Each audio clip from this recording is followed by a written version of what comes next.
về mà dễ bố ốc là nó ốc là làm mày ốc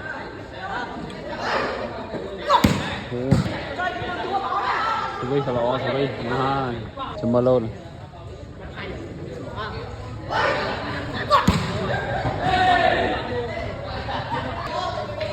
đang nãy cái lớn đó là khi mà roti cái Subi ngon Subi nó mình tên mình Subi roti pigram ấy vậy á rồi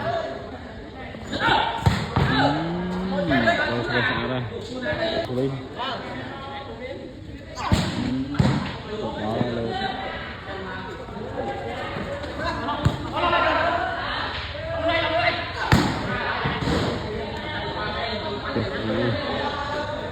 ra